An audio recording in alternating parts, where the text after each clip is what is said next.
ẹ̀yin èèyàn wa nílé ẹ káàárọ̀ ẹ káàsán ẹ káalẹ́ ní gbogbo ibi tẹ́ ẹ bá ti ń gbọ́ mi etí tẹ́ ẹ fi ń gbọ́ mi ò ní di láṣẹ Èdùmàrè. àsìkò ara fẹ́ra kù ti Alhaji Taiwo Hassan Ogogo. ẹ̀yin èèyàn bó ṣe ń lọ níbi ètò ìsìnkú Alhaji Taiwo Hassan Ogogo la ní ká mú wá fún yín. ẹ wò ká ní pé igbe ẹkún lè jíyàn ní Taiwo Hassan Ogogo ìbá ti padà wá sáyé. nítorí tọmọdé tàgbà ló ń wá ẹkún mu bíi gàrí níbi ètò ìsìnkú àgbà òṣèré yìí. ẹ wò ẹ̀yin èèyàn ká ní pé ọ̀rọ̀ ẹ̀rí rere nípa olóògbé lè dá ẹni tó ti kú padà sáàyè ni. Alhaji Taiwo Babatunde Hassan Ogogo ìbá tiẹ̀ ti padà sáàrin wa bí a ṣe ń sọ̀rọ̀ yìí. torí pé oríṣiríṣi ọ̀rọ̀ rere ni àwọn ẹbí ará àti ojúlùmọ̀ ń sọ nípa rẹ̀. ẹ̀yin èèyàn ẹ wo fídíò ètò ìsìnkú Alhaji Taiwo Hassan Ogogo àti àwọn ọ̀rọ̀ rere àwọn ẹ̀rí rere táwọn èèyàn ń jẹ́ nípa rẹ̀. Ogogo ń padà lọ́dọ̀ Ọlọ́run báyìí. Tàlẹ́ni tí Hassan jẹ ní gbèsè tí a bá ti rí ẹnikẹ́ni tó bá jẹ ní gbèsè ẹnikẹ́ni tó bá jẹ gbèsè kó yọjú sáwọn ẹbí ẹ̀ tó bá nu mára ibi tó ti ní rí ẹni tí ó gbà ọ́ lẹ̀ ni ó ti béèrè gbèsè rẹ̀ o. tọ́ nísìnyí kí àwọn jàmáà wa kí wọ́n bá wa tò dáadáa ẹni tó bá. Allahu Akbar.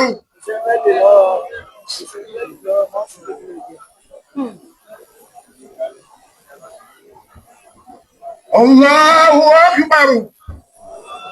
Assalamu alaikum wa rahmatullah. Assalamu alaikum wa rahmatullah. Naam, gbogbo wa ẹ jẹ́ kí a máa lọ sí àyè wa padà. Ẹ ò mọ bí tí wọ́n ti fẹ́ lọ sìnkú ṣòkò tẹ̀lé wọn.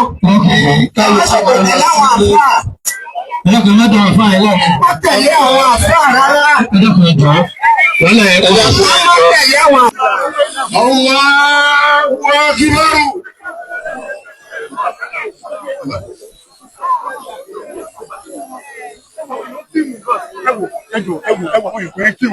Make sense. I'm a poor one.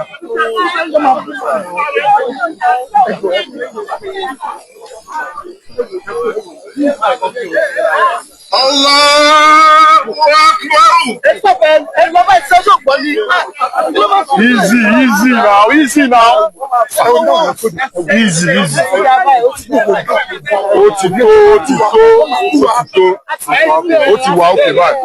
It's okay like this, please. Sorry.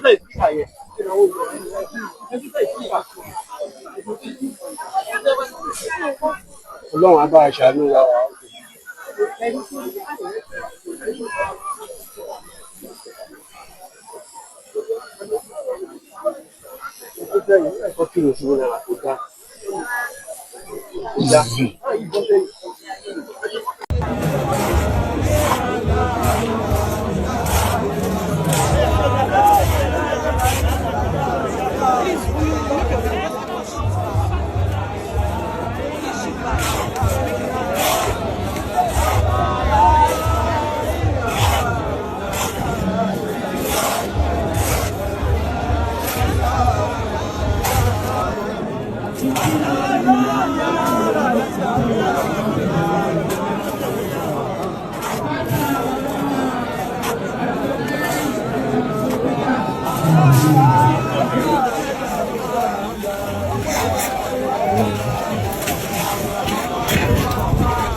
Salaam alaikum fún gbogbo ilé pátá.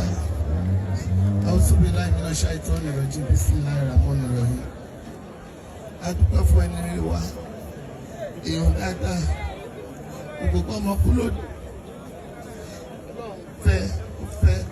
ó fẹ́ jù wá lọ ní. Torí kì í ṣe owó, ìrọ̀rí fi tọ́jú gbogbo. Lórúkọ gbogbo ẹgbẹ́ tá a bá pátápátá, a dúpẹ́ lọ́wọ́ gbogbo èyí tẹ́ dúró. Ẹ ṣé gan Ọlọ́run dúró tì í, Ọlọ́run àṣekún sí mi fún ọ, Ọlọ́run apáṣiṣẹ́ rẹ̀, àtọ́jú àwọn ọmọ ẹ̀, ojú wẹ̀yìn kò tọ́jú àwọn ọmọ ẹ̀, òrà àwọn ọmọ ẹ̀, o lè ṣe bí ìyá, o lè ṣe bí ìyá o lè ṣe bí bàbá, o lè ṣe bí bàbá o, fojú wẹ̀yìn ògbógbó ọkọ̀ kú lódò, tọ́jú àwọn ọmọ ẹ̀, Ọlọ́run àṣekún sí mi fún ẹ o, ẹ ṣé. àṣẹbí méjì. Ọba wa kẹ́ èèyàn dáadáa ní Ògógó, èèyàn dáadáa ní kò jù bẹ́ẹ̀ lọ, kò sí nǹkan míì lẹ́yìn dáadáa. Bàbá ti sọ pé èèyàn dáadáa ajẹ́ni tó wà upright, ajẹ́ni tí kì í purọ́, ajẹ́ni tó straight, ajẹ́ni tó jẹ́ pé ìgbéda ẹ̀ ó dájú àdá ẹ̀ lọ. Èèyàn dáadáa ní Hassan Babatunde Taiwo.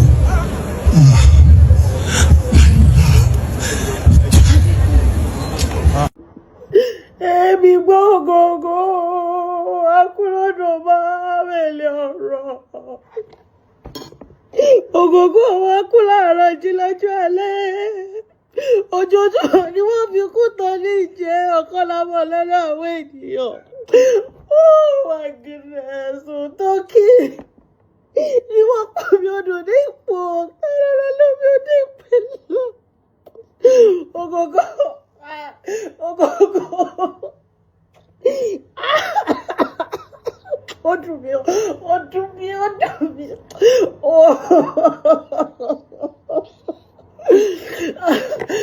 dùn mí. Ó dùn mí, Ògógó, ó dùn mí. Ó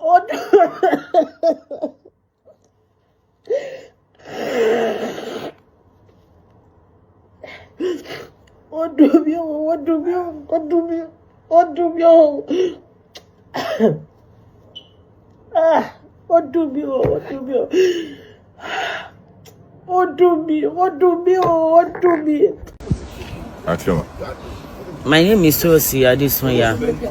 I'm one of the protege of Alhaji Taiwo Hassan Ogogo. I joined them in the year 1994 under the auspices of Alhaji Yinka Quadri, Alhaji Taiwo Hassan Ogogo, Alhaji Abilari, and Alhaji Arauson.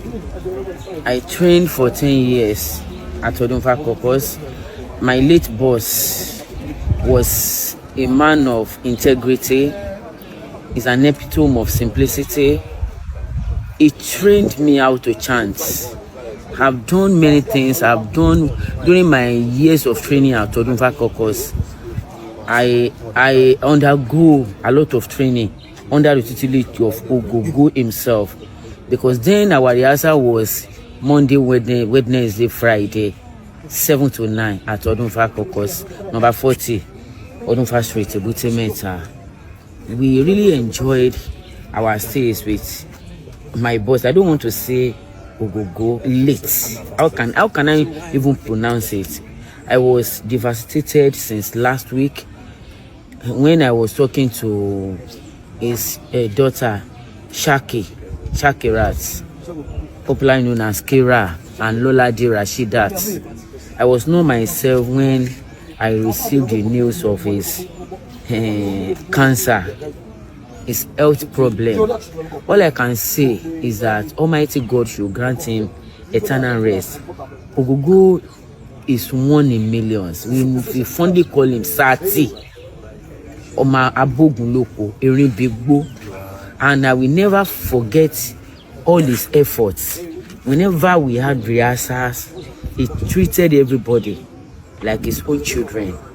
When I was producing my first movie in 2002, he stood by me alongside Alhaji Yinka Quadri. Wọ́n ṣe wá bí ọmọ training. Ogogo was the one who paved way for so many actors. He's loved. Everybody loves him. I remember vividly when we were going for late Adilo's burial, January 1997. We had a stopover at Lalukon. It's all from State of Women coming around. Ogogo, sing Ogogo for me. Everybody should know Ogogo. Ogogo, the fantastic actor, handsome man. Erin bigbo nle Ogogo kulodo amele ọ̀rọ̀. Ogogo ọmọ kú láàárọ̀ jí lọ́jọ́ alẹ́. Ojoojúmọ́ ni wọ́n fi kó tán ní yín jẹ ọ̀rọ̀ kan la mọ̀ lẹ́nu àwọn ènìyàn. I don't want to dwell too much. My late boss, Adieu. Rest in the bosom of Allah. We love you. We miss you greatly. Thank you, man. Thank you so much. Yeah. Orúkọ tèmi ni Bọ́lá Oyin Adéjọbí. A wà ní Ìlaro fún ètò ìsìnkú ẹ̀gbọ́n wa, bàbá wa, ọ̀gá wa, aṣíwájú wa, Alhaji Hassan Taiwo Ogogo. Ẹ̀tọ́lọ́run pè sí ọ̀dọ̀ ní àná tó jẹ́ 23rd of August. Ó jẹ́ nǹkan tó dùn wá gidi gan. Ó bá everybody in the industry, not only in maybe a particular association, like ANTP, Tampan, every sector of our industry, at Yoruba, at English, because Ogogo happened to be he used to be a very good person. Ẹni tí gbogbo ayé fẹ́ràn ni, ẹni tó nífẹ̀ẹ́ àwọn everybody, àtàwọn aṣáájú, àtàwọn tó jẹ́ irọ́, àtàwọn tó ń bọ̀ lẹ́yìn wọn kọ́ ẹ̀wọ̀n ìmọ̀ra gan. Mo rántí kò sí tábàtì ra báyìí bó ṣe máa ṣe bèrè chop náà, a máa chop náà kù ní máa kí mi ọmọ ọ̀gá wa báwo ni kíní kan. So ó kàn dé pé àrídé gbọ́ that sudden news. Demo, ó jẹ́ nǹkan tó bá nínú jẹ́ gan. Àdúrà mi ni pé kọ́lọ́ba tẹ̀wọ̀n sára ìfẹ́ rere. Ìwádìí tí wọ́n dojú kọ ẹ jẹ́ ibi tó dáa o. Ẹ̀yìn tó ń fi sílẹ̀ ní bàjẹ́ o. Àgbà ò lọ. Ọtí mi, Ogogo ẹ̀ka ìyọ̀. Ogogo ẹ̀ka ìyọ̀. Ó fún mi ní ìlú. Ó fẹ́ kí wọ́n wá mi ṣe wá. Síbikíbi ló wá sí bọ́ mi lábẹ́kúta. Ogogo pọ̀ mi lé. Mi ò jẹ́ kókó Ogogo pọ̀ mi lé. Kò sẹ́ni tó láyé mi. Ogogo wá mi ṣe mi. Ó wá síbi ọjà mi. Ó mà wá ga báyìí o.